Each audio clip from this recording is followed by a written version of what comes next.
안녕하세요. 뉴스와 사람들입니다. 김두일 작가는 이렇게 밝혔지요. 4월 22일 박병석 국회의장은 검찰 선진화법을 중지했고 박홍근, 권성동 양 원내대표는 서명을 했다. 민주당 입장에서는 부패와 경제범죄에 대한 수사권은 여전히 검찰에게 남겨둬야 하고 중수청에 대한 것도 부칙으로 명문화시키는 것에 대한 합의가 없으며 사실 그것도 윤석열이 거부권을 행사하면 별 방법이 없는지라 지지자들은 망했다고 화를 냈다. 하지만 나는 그래도 중지한 대로 가면 70점 정도는 되는 법안이라고 평가한 바 있다. 합의문은 종이 쪼가리에 불과한 것이니 법안을 만드는 과정에서 합의가 깨져서 민주당 원안이 본회의에 올라가서 표결 처리되는 것이 최선이고 차악으로는 중지한 내용이 최대한 법안에 명문화되는 것이 중요하다고 했다. 사실 최선은 희망사항에 가까웠고 차악에 집중하는 것이 현실적이라고 생각했는데 의외로 박병석 중지안은 법안 논의 단계에 가기도 전에 깨지게 생겼다. 그것도 국힘당에 의해서 말이다. 중지안이 깨진 이유는 단 한 가지인데 윤석열이 반대하기 때문이다. 윤석열이야 디테일한 판단 능력 자체가 없다고 생각하기 때문에 이러한 반대 의견이 나온 것은 검찰당을 필두로 한 한동훈이라고 생각한다. 왜 검찰당과 한동훈은 이 중지안을 반대하는 것일까? 한동훈은 이미 자신의 거취를 법무부 장관, 차기 국회의원, 국힘당 대통령 후보로 정했다. 검찰당에 의해 그렇게 정해진 것이기도 하다. 그런데 이 3단계 테크트리를 쌓아가기에는 본인의 확실한 업적이 있어야 한다. 그중 첫 단계인 법무부 장관으로 그가 할 일은 바로 검찰의 수사권 분리에 대한 위헌 소송이다. 한동훈은 법무부 장관으로 정부를 대표해서 위헌 소송을 내고 헌법재판소 판사들을 만나고 변협도 만나고 검찰도 사실상 지휘하면서 이 소송을 끌고 가서 궁극적으로 위헌 판결을 이끌어내겠다는 것이 그의 역할이자 목표이고 이를 바탕으로 자신의 정치적 입지를 쌓는다는 계획이었다. 그런데 박병석의 중지안에 의해 개정된 형사소송법에 수사권, 기소권이 분리된다는 대전제가 여야 합의에 의해 명문화되어 버리면 위헌 소송의 명분이 상당히 희석되어 버리는 것이다. 차라리 거대 야당이 강행으로 처리한다면 위헌 소송의 명분이 나오는데 합의에 의한 처리가 되어버리면 대단히 애매해진다. 이렇게 될 줄 알았으면 애초에 서울중앙지검장으로 가서 이재명을 대장동으로 털어서 날리고 검찰총장을 하고 다음에 정계에 입문하는 순서로 갈 텐데 이미 법무부 장관 후보자로 지명되었으니 이제는 그것을 철회할 수가 없다. 가뜩이나 이미 검증 과정에서 각종 비리와 부패 의혹이 쏟아져 나오는 판에 지금은 무조건 청문회를 통과해야지 여기서 스스로 관두면 쫄려서 돼진 줄 알게 되고 그러면 다시 검찰로 돌아가는 것도 대단히 모양 빠지는 상황이 되는 것이다. 사실은 청문회를 통과해도 지금 박병석 중지안으로 통과가 되면 말 그대로 자신은 행정적 업무를 하는 장관 그 이상 그 이하도 아니다. 무언가 정치인으로 발돋움할 중요한 업적이 없어지는 것이다. 그래서 한동훈은 반대를 했고 윤석열에게 조언을 했고 윤석열은 별 생각이 없으니 한동훈의 말을 따랐을 공산이 크다. 사실 검찰 시절에도 윤석열은 한동훈과 윤대진의 말을 그냥 따랐을 뿐이라는 소문이 많다. 윤석열은 어떤 판단력을 가지고 있는 검사는 아니었다고 한다. 그런 가운데 양당의 원내대표가 합의한 이 박병석 중지안을 날리는 일은 당 지도부에는 불가능하다. 그래서 성상납비위로 자체 징계에 착수해서 사실상 토사구팽 모드로 들어간 이준석이 모처럼 재활용을 위해 나오게 된 것이다. 한편 이준석은 선거 때 2030 남성들을 앵벌이해오는 용도로 자신의 쓰임새가 다 끝났다. 잔머리가 세고 말도 많고 주목받는 것을 즐기는 이준석을 검찰당과 윤핵관은 원래부터 싫어했고 이제 용도가 다 했으니 토사구팽하는 것만 남았다. 그래서 화살촉 가세안을 통해 궁지에 몰아놓고 이제 윤리위를 통해 징계 절차에 들어가면 이준석의 정치 인생은 그냥 끝나는 마지막 단계까지 왔다. 징계가 확정되면 이준석은 공천도 받을 수 없기 때문이다. 그 절체절명의 위기 상황에서 이준석에게 마지막 기회가 왔다. 한동훈에게 전화가 온 것이다. 가마솥에 삶아지기 직전인 사냥개에게 마지막 명령이 내려온 것이다. 권성동이 합의해온 박병석 중지안을 시간을 끌다가 결정적 순간에 파기해라. 이준석은 이것이 자신의 마지막 기회라는 것을 알았다. 명령에 따라 죽고 명령에 따르지 않아도 죽는다. 순서만 다를 뿐 그것은 편함이 없다. 자신이 살 수 있는 기회는 전혀 없을까? 아니다. 신락 같지만 전혀 살 방도가 없는 것은 아니다. 그래서 명령을 따르는 척하면서 상황을 망쳐버리는 것이 이준석이 택한 방식이다. 검찰 선진화법을 영원히 묻어버리는 것은 윤석열과 검찰당 입장에서는 베스트다. 4월만 넘기면 되는데 그러려면 합의안을 깨는 시점이 대단히 중요하다. 4월 국회 회기를 넘기는 직전에 깨버리는 것이다. 합의안은 말 그대로 종이 쪼가리라고.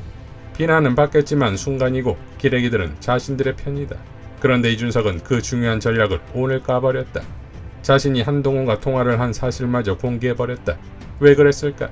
이준석 입장에서는 첫째, 지긋지긋한 검찰의 캐비넷에서 벗어나기 위해서 검찰 수사권 분리가 개인적으로도 중요하고, 둘째, 윤석열이 부도덕하고 지지율이 빠지면 빠질수록 자신의 잘못에 별거 아닌 것으로 대중들, 최소한 국힘당 지지자들에게는 용서가 될 가능성이 많다고 생각하기 때문이다.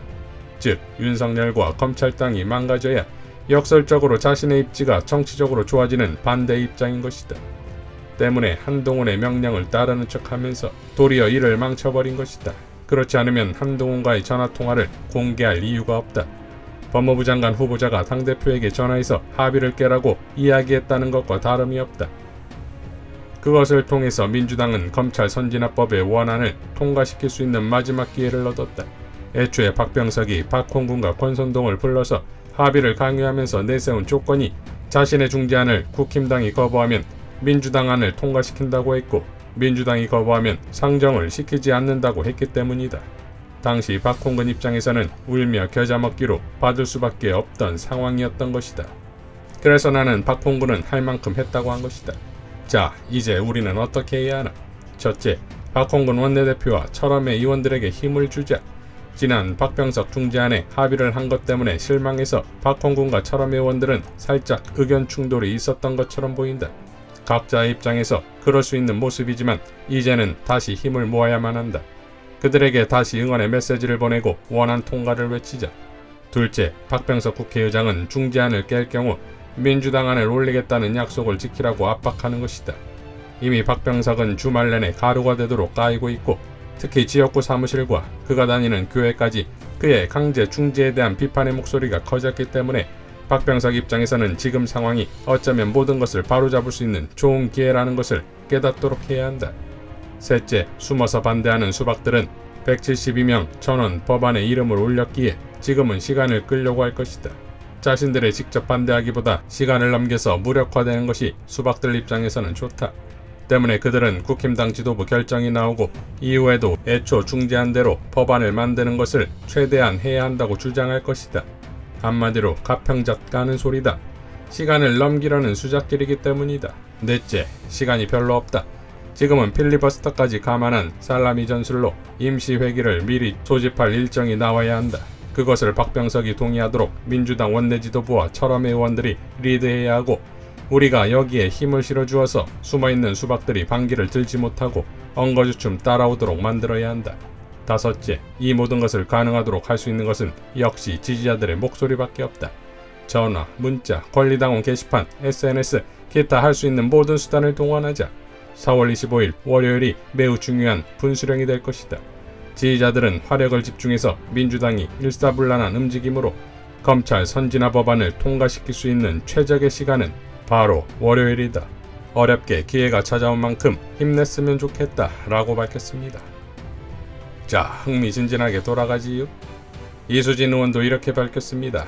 국민의힘은 검찰 정상화 법안 처리에 의지가 없습니다. 민주당의 비상한 대책이 필요합니다. 국힘당이 덜컥 수사기소 분리를 위한 국회의장 중재안을 수용한 속내가 하나씩 드러나고 있습니다.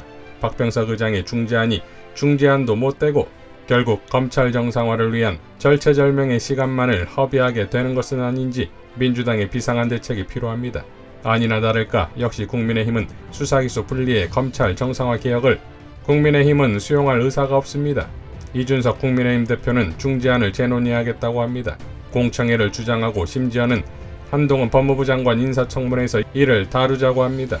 권성동 원내대표가 주말간 내놓은 입장도 의미심장합니다. 대놓고 검수완박을 저지할 시간을 벌었다고 이야기하고 있습니다. 새 정부가 출범하고 나면 제대로 싸우겠다고 합니다. 국민의힘이 중재안을 덥석받은 것은 치밀한 전략 계산에서 나온 결론입니다. 1차적으로 문재인 정부의 임기 내 어떻게든 민주당의 당론 처리를 막고 이후 윤석열 정부 출범 이후 충분히 이를 저지할 수 있을 것이라는 판단 때문이었을 것입니다. 이준석 대표는 중재안의 반대 입장을 밝혔습니다. 원내대표 합의를 당대표가 비토하면서 합의사항 자체를 원점으로 되돌리는 일은 흔히 있어 왔습니다. 목적은 시간 끌기입니다. 다음 주 내 법안 논의만 막으면 되기 때문입니다. 두 번째는 권성동 원내대표의 언급입니다. 중재안에 따른 후속 입법 과정에서 순탄할 리 없습니다. 국민의힘은 이 과정에서도 절대적으로 협조하지 않을 것입니다. 검찰권 강화를 지속적으로 언급해온 윤 당선인입니다. 수사기소 완전 분리를 포함한 검찰개혁 법안 그 어떤 것도 쉽게 수용하지 않을 것입니다. 국민의힘의 합의에 대해 자신은 책임이 없다며 최악의 경우에는 거부권 행사도 예상해 볼 수 있습니다. 지금의 노력들도 다 물거품이 됩니다. 그래서 지금 문재인 정부 임기 내 마무리 지으려고 했던 것입니다. 박병석 의장님, 묻지 않을 수 없습니다. 정말 국민의힘이 수사기소 분리 법안의 입법을 수용할 것이라고 믿었는지 말입니다. 적어도 주말간 국민의힘 지도부의 발언을 보면 중재안 수용의 진위를 신뢰할 수 없습니다. 최악의 상황에 며칠 후 국민의힘이 중재안 수용을 번복하고 민주당 당론법안 처리를 방해하는 필리버스터를 시작하면 그 어떤 중재안도 민주당의 당론법안도 처리하지 못한 채 문재인 정부의 임기는 끝나게 될 수도 있습니다. 의장님의 결단과 민주당 지도부의 기민한 대응을 촉구합니다. 정말 시간이 없습니다. 이렇게 검은 속내가 보이는 국민의힘의 약속을 믿을 수 없습니다. 라고 밝혔습니다. 자, 황교익 작가는 이렇게 밝혔지요. 양보해서 박병석 중재안에 합의를 해줬더니 국민의힘이 그걸 깨자고 덤비는군요. 시간을 벌기 위한 합의였나 봅니다. 국민의힘이 합의를 깨면 더불어민주당은 원한 대로 가는 거지요. 그렇게 되면 박병석 의장은 할 만큼 한 것이니 더 이상 딴소리하지 말기 바랍니다. 황운하 의원은 이렇게 밝혔습니다. 무엇보다 일정 기간이 지나면 검찰의 직접 수사권이 자동으로 소멸되게 하려는 민주당의 부책 시도를 막아내 검수완박을 저지할 시간을 벌었다. 언론에 보도된 권성동 원내대표 발언입니다. 의장 중재안의 핵심은 검찰 직접 수사권을 시한부로 유지하되 중수청 설치 준비기간 등 최대 1년 6개월 뒤에는 완전 폐지한다는 것입니다. 이 부분은 입법기술적으로 부칙에 명기하는 게 타당합니다. 권성동 원대의 위 발언에 따르면 애초부터 합의사항의 핵심 내용을 이행할 의도가 없었던 것으로 보입니다. 합의 따로 속마음 따로라는 심산을 드러냈습니다. 정치 불신을 부추기는 무책임한 구태정치입니다. 한편 중재안을 수용하는 쪽이 원하는 방향으로 의사 일정을 진행하겠다는 게 의장의 입장이라고 했습니다.